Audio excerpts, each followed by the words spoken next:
What's up, everyone? So I am doing something new, just recording this from my phone, so I don't have to edit, which all I do is edit out my extreme awkwardness anyway. But I want to talk about the iPhone SE2 that I got on Friday. So I did an unboxing on Instagram. I didn't know how to save it, so sorry. I just kind of missing out on that content, but as you can see, I got the red iPhone SE2, 64 gigabytes.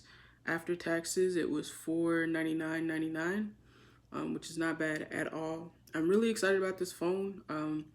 Not really in the same sense that most people are.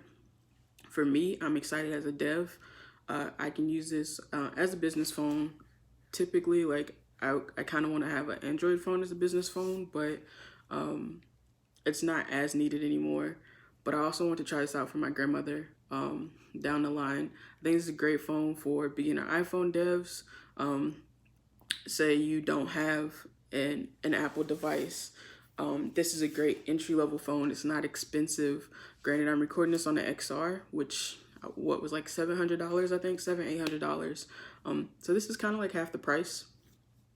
And yeah, I that was why I bought it, but I really enjoy the phone too. So I just walked through some of it. I have the Tech 21 case on it because I love all of their products. Like every phone I have, minus my Pixel, has Tech 21 if at all possible. Bought the Zagg glass screen protector. It's not the privacy, unfortunately. It's just the normal glass, but you know, we work with it. And I guess my favorite thing about this phone is it feels like it's really small, but it's kind of like my old 7.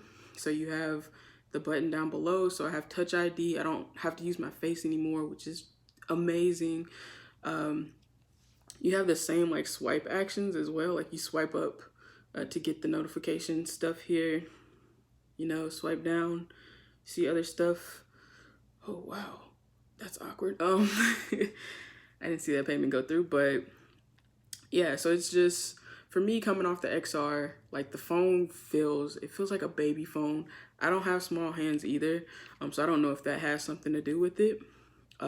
Feels a little smaller than what my 7 was, but every case, every accessory you're gonna see is gonna be marked 7, 8, SE 2020. I guess what they're calling it instead of SE2, whatever. It's really fast.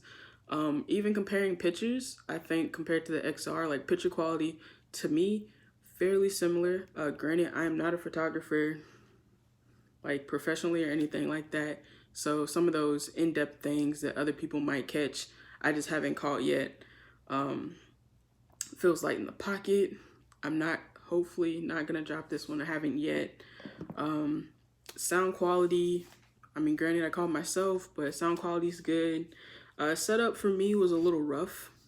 One, because I had to make a new Apple ID as I move a lot of my personal and business life. Like I'm making it a point to really separate now. So setup was a little rough on that end.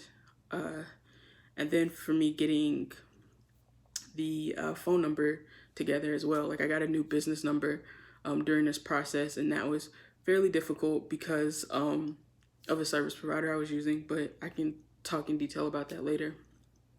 So would I recommend this phone after 4 or 5 days?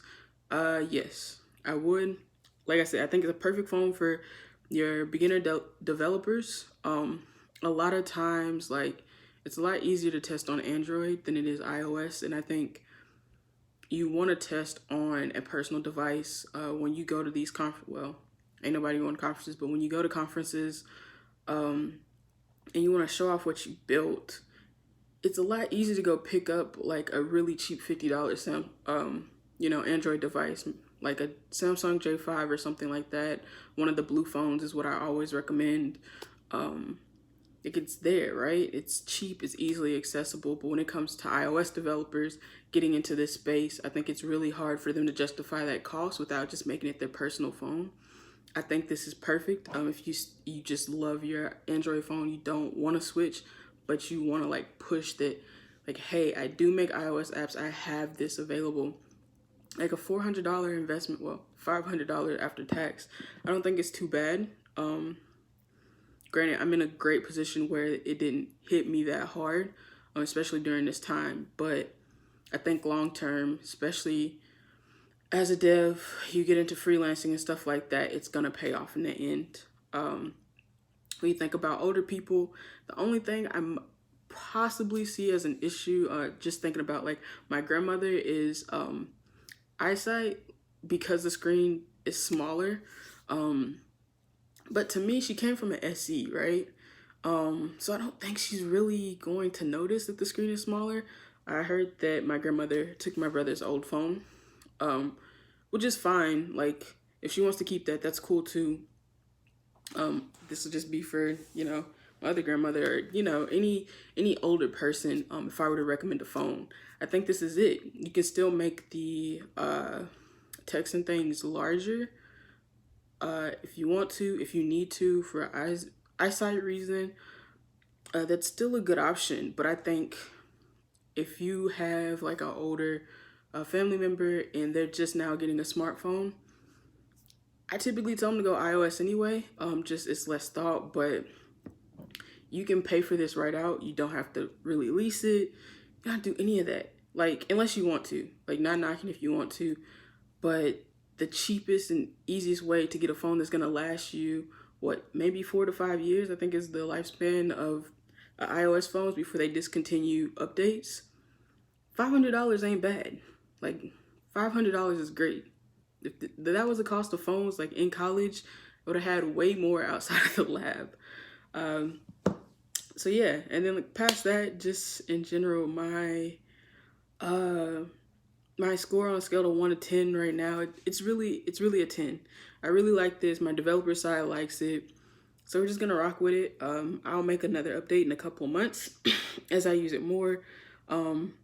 Fingers crossed, as I'm doing the hard work, as business expands, just to see how it adapts to the environment.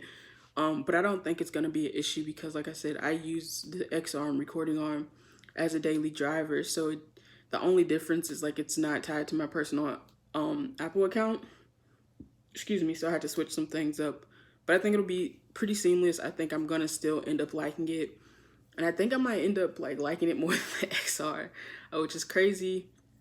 If I end up like switching the SIM cards in it and stuff, that'd be wild, but I'll let you know as time goes on. And I think this is about it. I think I've been nervous enough. I got the semi good lighting here, so I'll just see you all in another video.